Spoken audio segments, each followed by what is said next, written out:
The stars always looked calm from a distance, but Captain Elias Ward knew the truth. Beyond the silence of the void, there were powers that could crush entire worlds.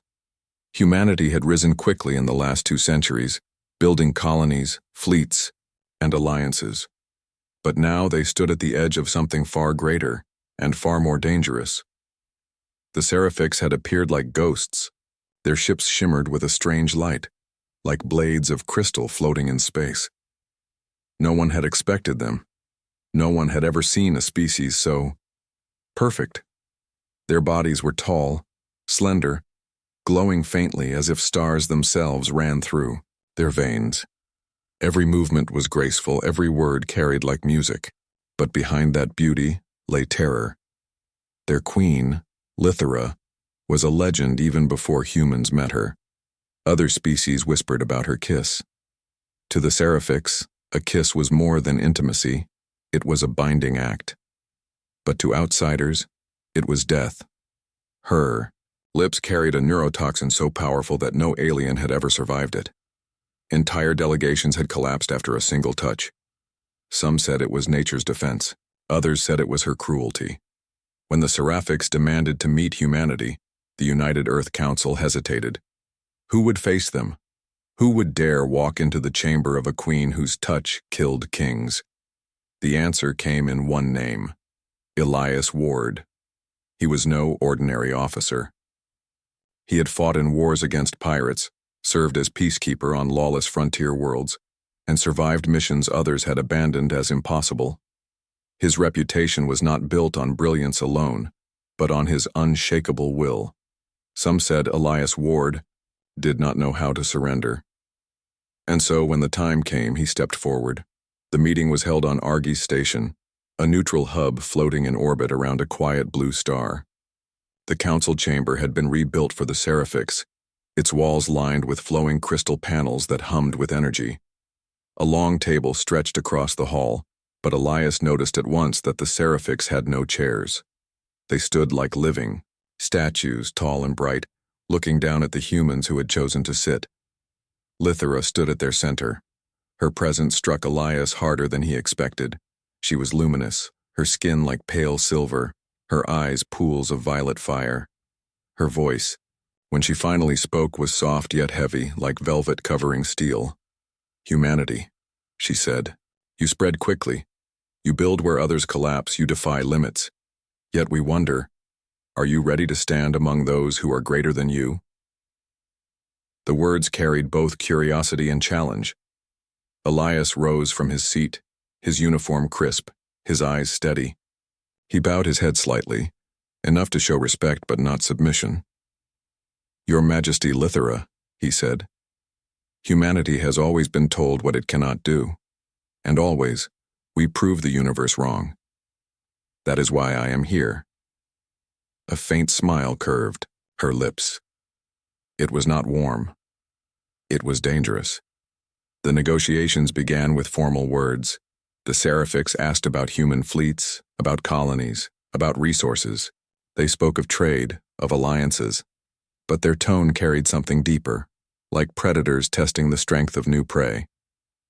Elias answered calmly, refusing to show fear. He spoke of Earth's history, of wars survived, of rebuilding from ashes. He spoke of human endurance, of the will that carried fragile creatures from one small planet into the stars. But as the hours passed, Elias noticed something strange. The Seraphics Council did not truly listen to his words.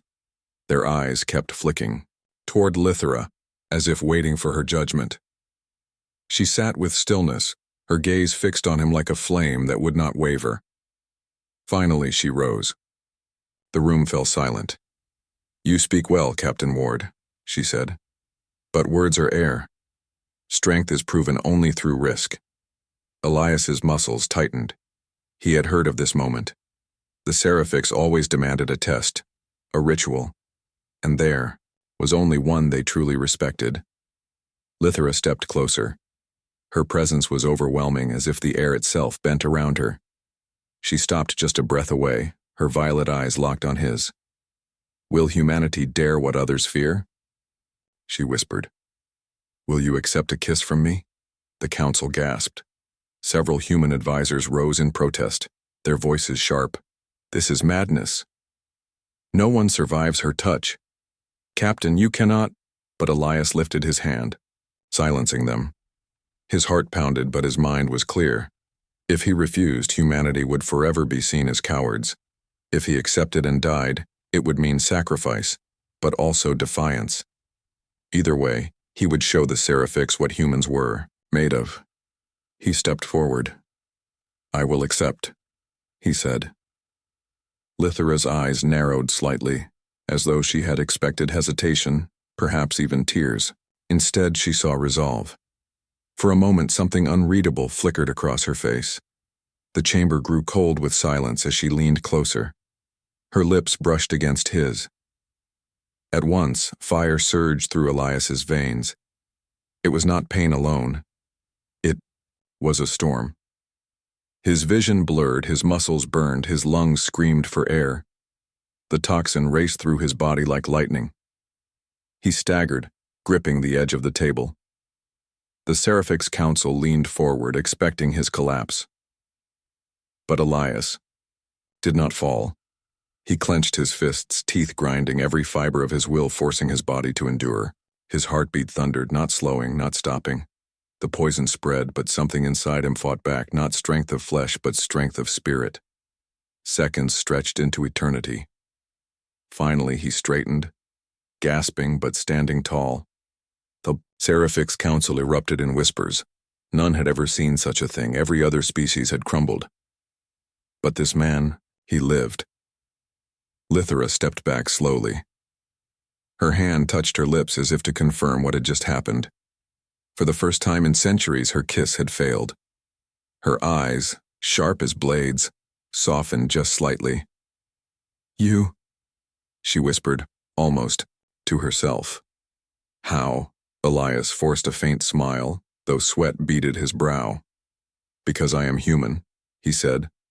The rest of the council session dissolved into chaos. Some Seraphics argued it was impossible. Others whispered that perhaps humanity was chosen. The human advisors rushed to Elias, trying to check his vitals, but he waved them off. Lithera remained silent, her gaze never leaving him. Her expression was unreadable, part fury, part awe. She had always been untouchable, unstoppable. Yet here stood a man who had defied her curse. As the Seraphics departed, she paused at the door, turning back for one last look. Her voice was soft, but it carried across the hall. This is not the end, Elias Ward. You have taken my poison, but can you drink again and again, until even I begin to shake? Then she was gone, leaving the humans in stunned silence. Elias exhaled slowly. His body still burned, but inside he felt something else. Something stronger than pain. A spark, a beginning.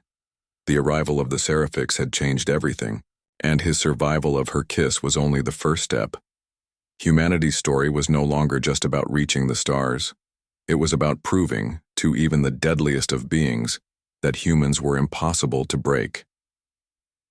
The days after the first meeting spread like ripples across the galaxy. News traveled fast, too fast. Entire networks of human and alien channels spoke the same words. A human survived the kiss of Queen Lithera. Some called it impossible, others called it a lie. But the Seraphics themselves had confirmed it. Witnesses had seen Elias Ward walk away from the deadliest touch in the universe. On Argy's station, security doubled. Every corner buzzed with reporters, spies, and observers from rival empires. Humanity had suddenly become a spectacle, and Elias stood at the center of it. But for him, the real weight was not the rumors. It was the knowledge that the Seraphics were not finished with him. 3 days later, the Seraphics Council called for a second meeting. Elias entered the chamber with steady steps, though his body still remembered the fire of Lithera's kiss. His veins tingled faintly, as if her poison lingered inside him, waiting. Lithera was already there, seated this time on a throne of living crystal. The light from the walls refracted around her, making her seem like she was carved from starlight. Her eyes found his at once. There was no surprise, no curiosity anymore. There was something sharper. Focus. "Captain Ward," she said softly, her voice carrying through the hall. "The galaxy doubts what it has seen. They say perhaps I spared you, that my kiss was gentle, restrained." Elias kept his gaze locked on hers. "And you want to prove them wrong." A faint curve touched her lips, more dangerous than any weapon. "Yes. Words mean nothing. Ritual speaks truth. We Seraphics respect only those who endure the impossible. You will face a test." The council stirred, some murmuring approval, others hesitation.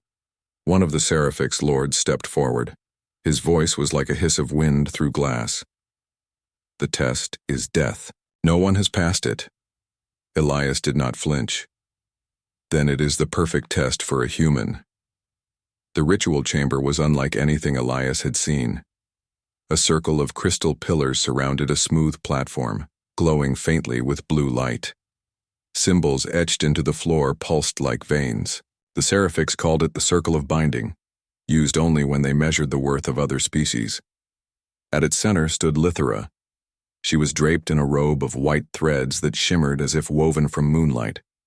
Yet her presence was heavier than ever, like gravity itself had chosen her as its throne.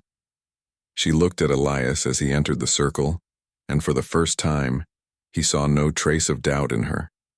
Only resolve. "This time," she said, her voice low, "I will not hold back. My kiss will carry the full storm of my people. If you survive, you will be known as more than human. If you fall, you will be honored as one who dared." Elias stepped onto the platform. His boots echoed softly against the crystal. The days after the ritual felt different for Elias Ward. He still wore the same uniform, still walked the same corridors of Argy's station, but his body whispered a truth he could not ignore. The Seraphic's poison had not left him. It lived inside him, a faint burning under his skin, a rhythm that pulsed whenever he stood still. At night, when he closed his eyes, he felt waves of heat running through his veins. Sometimes his hands glowed faintly before the light faded. Elias said nothing to the human diplomats who followed him, asking for reports and statements. He gave them calm answers, steady words. But deep inside he knew something had changed.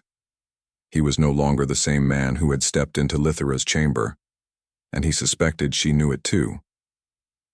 3 days later, a message came from the Seraphics. It was not from their council. It was not from their lords. It was from Lithera herself. The message contained no orders, no demands. Just 5 words: "Meet me, alone, midnight." The diplomats argued for hours. "It is a trap," they said. "She wants to finish what she started. She will destroy you, Elias." But Elias only listened quietly. Then he shook his head. "If I do not go, she will see fear, and humanity cannot afford fear." When the time came, he left his guards behind and walked the long corridors of the station until he reached the Seraphic's vessel docked nearby. The guards at the door let him pass without question, as if they had been told he would come. The Queen's private chamber was unlike the grand halls of crystal he had seen before. It was quieter, darker, lit by a soft glow from the walls. Shapes of silver and violet curved across the ceiling like flowing rivers of light. At the center stood Lithera, no throne this time, only herself. She wore no crown, no robe of ceremony, just a simple garment of black, smooth as water, clinging to her tall frame. When Elias entered, she did not rise. She only turned her head, her eyes locking onto his. "You came," she said softly. "I said I would," Elias replied. For a long moment, silence stretched between them. He could feel the weight of her gaze, sharp as a blade, searching him. Finally she spoke again. "You survived my full venom," she said. "That should not be possible. Do you know why you live?" Elias shook his head. "No, but I feel it. The poison is still inside me. It hasn't left." Her eyes narrowed slightly. Yes, I can sense it. My power lingers in you. That should have killed you twice over. And yet, you walk, you breathe, you stand before me. She rose and stepped closer, her presence filling the room. Elias felt the air shift heavier as though she carried gravity itself. The Serifix toxin, she said slowly, is not just death. It is hunger. It feeds on weakness. When I kiss another species, the venom finds the cracks in their strength. It amplifies fear, despair, frailty. It devours what is fragile until there is nothing left. Elias frowned. Then why not me? Lithera stopped just in front of him, her voice lowered to almost a whisper. Because you did not break. You refused to yield. The poison could not feed. Instead, it turned back. It fed upon itself. Elias felt a chill crawl down his spine. He thought of the burning in his veins, the glow in his hands. So what does that make me now? For the first time, Lithera hesitated. Her violet eyes softened, though her voice stayed firm. I do not know. She circled him slowly, her movements smooth and silent. Elias stood, still though his muscles tightened instinctively. I have ruled for centuries, she said. My kiss has ended kings, lords, even entire bloodlines. No one has stood against it. Until you. Her voice lowered further, carrying a faint tremor. When I touched you the second time, I felt something I have never felt before. The venom did not only fail, it struck back. I trembled. Elias turned his head toward her. Her expression was calm, but her hands gave her away. They were not still. Her fingers twitched faintly, betraying unease. You mean, Elias said slowly, you felt weakness. Her eyes snapped to his, sharp as lightning. Do not mistake this for frailty, human. I am still queen of the Serifix. I am still death, to any who touch me. But Elias did not back away. And yet, when you kissed me, you shook. The words hung in the air like a blade. For a moment, Lithera said nothing. Then, slowly, her lips curved into the faintest smile. Not the cold smile of a queen, but something different. Danger mixed with curiosity. You are bold, she whispered. Perhaps too bold. They spoke for hours, their voices echoing softly through the chamber. Lithera told him truths no other outsider had heard. That her people were not as strong as they appeared. That their beauty came at a price. The poison that made them feared also bound them. They could never touch freely, never love without risk, never live without restraint. Our curse is our crown, she said. We shine, but we are alone. Elias listened, his face calm but his mind racing. For the first time he saw not just a queen but a woman burdened by her own nature, a being worshipped for her perfection yet trapped by it. And Lithera, for the first time, saw not just a human, but a man who did not look at her with fear. He did not flinch, did not bow, did not worship. He met her eyes as an equal. It unsettled her. It fascinated her. When he finally rose to leave, Lithera stopped him with a word. Elias. He turned back. She stepped closer again, so close he could feel the faint glow of her skin against his. Her voice was barely audible but heavy with meaning. If you continue down this path, if you take more of my poison, you will not remain as you are. You will change, perhaps into something greater, perhaps into something less. Even I cannot see the end. Elias studied her, then nodded. Then I'll walk it anyway. Lithera's eyes flickered, the faint tremor in her hands returning. You are reckless, she said softly. And yet, that recklessness may be your strength. As Elias left the chamber, his thoughts weighed heavy. He had not just faced a queen that night. He had glimpsed the chains of her soul, and he had felt, more clearly than ever, that her poison was no longer just hers. It was his too. Far across the station, whispers grew louder. Other species had begun to take notice. If a human could survive the Seraphic's kiss, what else could humanity survive?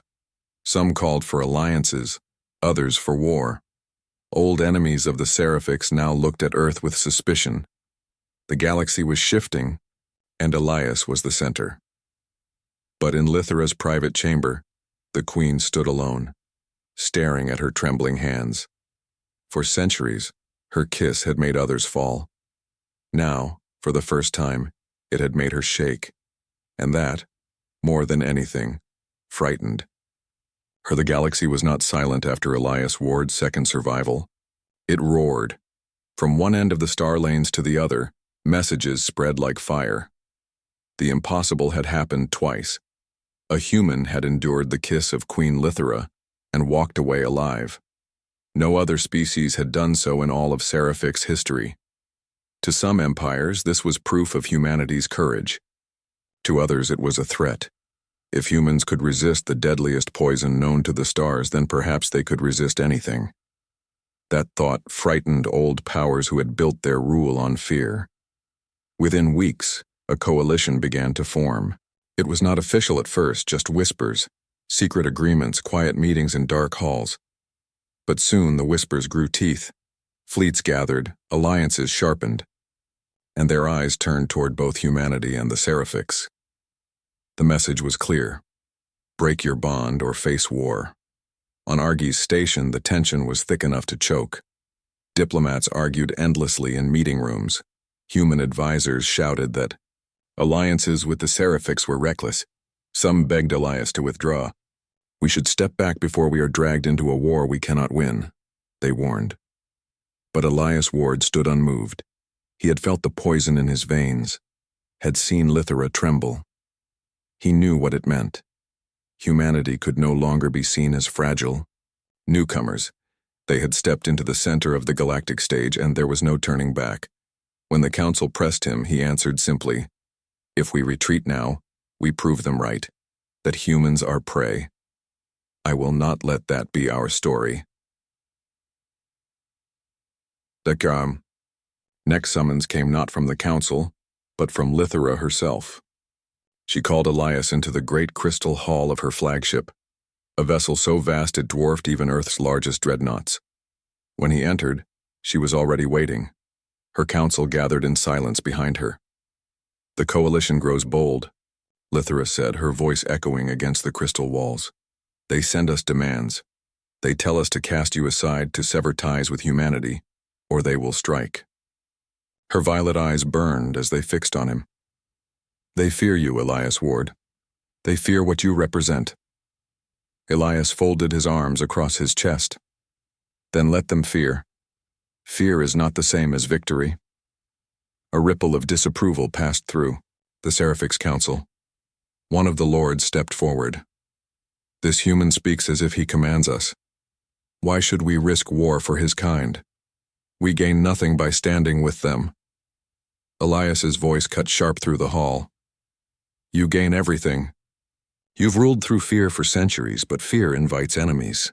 Stand with us and you'll show the galaxy something stronger. Defiance even in the face of impossible odds." The council murmured, split between agreement and outrage. But Lithera raised her hand for silence. Her gaze never left Elias. "And how do you propose to prove such defiance?" Elias stepped forward, his voice steady. "Give me your poison again. Not in secret, not in private. Do it here, in front of your council. Let them see that humanity does not fall. Let them see that together we are stronger than their fear." The room fell still. Even the Seraphic seemed frozen. Lithera studied him for a long moment. "So dangerous smile too." The first battles of the war were chaos. Coalition fleets struck fast, tearing through border systems and burning colonies to ash. Seraphic's worlds that had once stood untouched for centuries suddenly found themselves under siege. Even Earth itself trembled at the news, preparing defenses for the first time in generations. The galaxy had chosen its battlefield, and Elias Ward was at the center. On board the Seraphic's flagship Eternal Crown, Elias stood on the command deck beside Queen Lithera, The massive crystal vessel pulsed with life around them, its walls shimmering like frozen starlight. Outside, the void was filled with war. Enemy cruisers blazed across the darkness, missiles carving trails of fire. Seraphic ships answered with beams of pure crystal energy, cutting through hulls like paper. Yet the coalition was vast. For every enemy destroyed, 2 more took its place. "Shields down to 40%, a Seraphic's commander shouted. "Hold the line," Lithra ordered, her voice steady but strained. Elias gripped the rail as the ship shuddered under a direct hit. He was no admiral, but he could see the truth. Brute strength alone would not win this war. The coalition had numbers, strategy, and desperation on their side. If something didn't change, Seraphics and humanity would both be crushed. That night, when the battle finally broke and the fleets pulled back to lick their wounds, Elias went to Lithra's private chamber. She sat in silence, her silver robes torn from the fight, her hands trembling faintly as she hid them in her lap. For the first time, she looked less like a queen and more like a woman carrying the weight of a dying empire. "They will grind us down," she whispered, almost to herself. "Strike after strike until we bleed out." Elias sat across from her, his voice quiet but firm. "Then we stop playing their game. We don't just defend, we fight back where they don't expect." Her violet eyes lifted to meet his. "You think like a soldier?" He shook his head. "No, I think like a human. We've been outnumbered in every war we've ever fought. The only way we've survived is by being unpredictable." She studied him for a long time, then leaned forward slightly. "What do you propose?" Elias laid it out simply. Instead of guarding every border, instead of bleeding on every battlefield, they would strike the coalition where it hurt most. Supply lines, shipyards, communication hubs, small, fast raids, designed not to hold territory but to shatter morale. "We can't match their numbers," Elias explained, "but we can make them feel like no place is safe, break their trust in each other, show them that even with all their ships, they're the ones being hunted." Lithra listened in silence, her sharp mind weighing every word. Finally she spoke. "It is reckless." A pause. Then, with the faintest trace of a smile, "But perhaps reckless is what we need." The plan began within days. Elias personally led the first strike, commanding a small fleet of human frigates escorted by Seraphic's crystal ships. They jumped into a coalition shipyard hidden in the Malus Nebula. The battle was brutal but short. The coalition hadn't expected an attack so deep in their space. In less than an hour, half the yard was in flames, massive carriers reduced to floating wrecks. When the coalition reinforcements arrived, Elias and his fleet were already gone, vanishing into the nebula like ghosts. News spread across the galaxy. A coalition stronghold had fallen. A yard that had built ships for centuries had been destroyed in a single raid, and the name on every lip was the same: Elias Ward. But victories came with a cost. Each time Elias led a strike, Lithra grew weaker. Her strength, once unshakable, now flickered like a candle in the wind. She no longer strode through her halls with the same unyielding presence. She grew pale, her voice softer, her gaze more fragile. Elias noticed it first after the third raid. He found her leaning against a wall in the council chamber, her breath shallow. "You're pushing yourself too hard," he said. Her eyes flicked to him, sharp despite her exhaustion. "You think I tire from war?" "No, Elias Ward, it is you. Every kiss we shared, every bond forged through my poison, it is unraveling me." He froze. "You mean I'm killing you?" She shook her head slowly. "No, not killing. Changing. My poison was always my strength, yet with you it drains me. It should not be possible. But you consume it as if it were fire for your veins." Elias clenched his fists. He had felt the truth of her words. His body no longer ached from the poison. Instead, he felt faster, stronger, sharper. It was as if her deadly kiss had rebuilt him into something new. "I never asked for this," he whispered. Her lips curved into a faint smile. and yet it may be the only reason we still live. The raids continued. One after another, coalition worlds shook under sudden strikes. Their leaders began to quarrel, their unity cracking as fear spread. Some accused each other of weakness. Others whispered that the war was cursed, that no matter their numbers, the human and the queen would not fall. But the coalition was not finished. At last they launched a trap. Elias's fleet was lured into the Dovari Rift, where a massive ambush waited, hundreds of ships hidden in the shadows of the rift's broken moons. The moment his fleet emerged, fire rained down from every direction. The battle was chaos. Human frigates burned, Seraphic's crystal ships shattered, the void filling with wreckage. On the Eternal Crown, alarms screamed as enemy cruisers closed in. They knew we were coming, Elias growled, slamming a fist on the rail. This was no accident.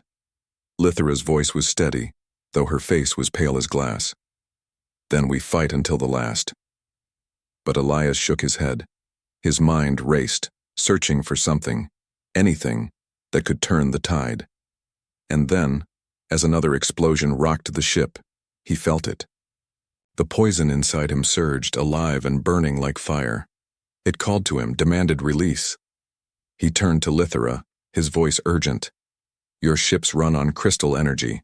Can it be guided? She frowned. What are you suggesting?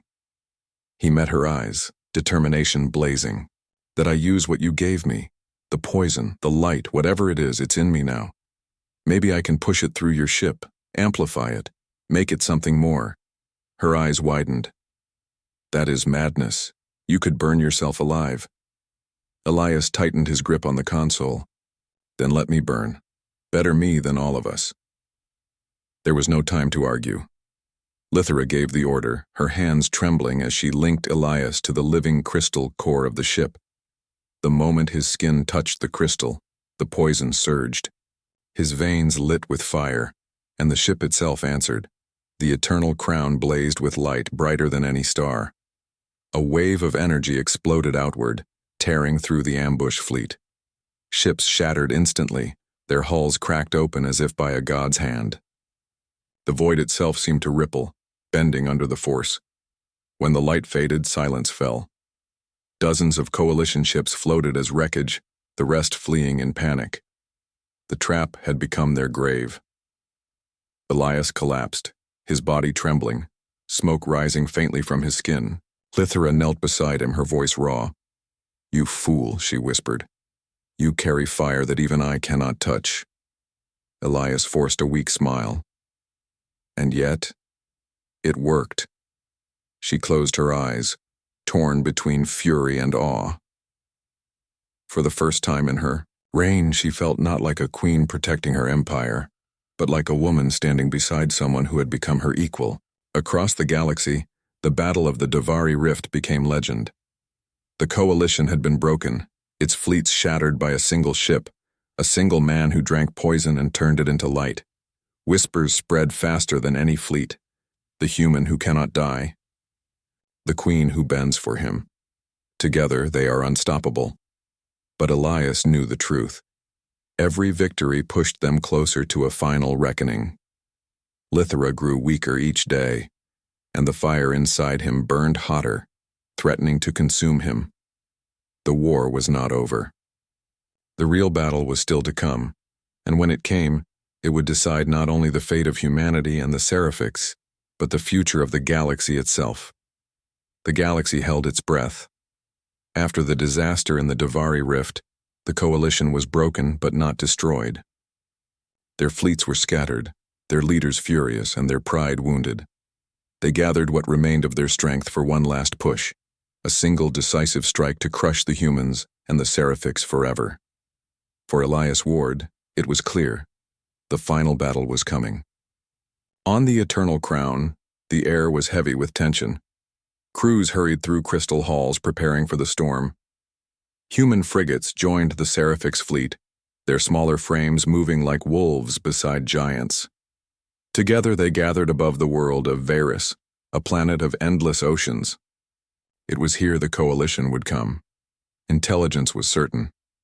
Varys was rich with crystal, the very heart of Seraphic's power.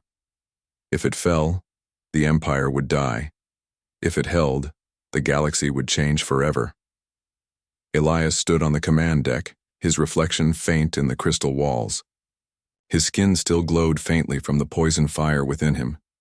Each day the light grew stronger. Each day, Lithera grew weaker. She entered the chamber quietly, her silver robes flowing, her steps slower than before. Her once unstoppable presence seemed fragile now, as if every movement cost her strength, yet her eyes burned with the same fierce violet flame. "They are coming," she said. "One last time." Elias nodded. "Then we make our stand." When the coalition arrived, the stars themselves seemed to darken.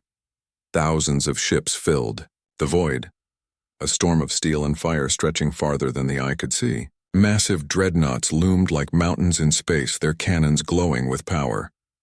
The Seraphix fleet, smaller but radiant, spread its wings across the sky. Human ships took position bet,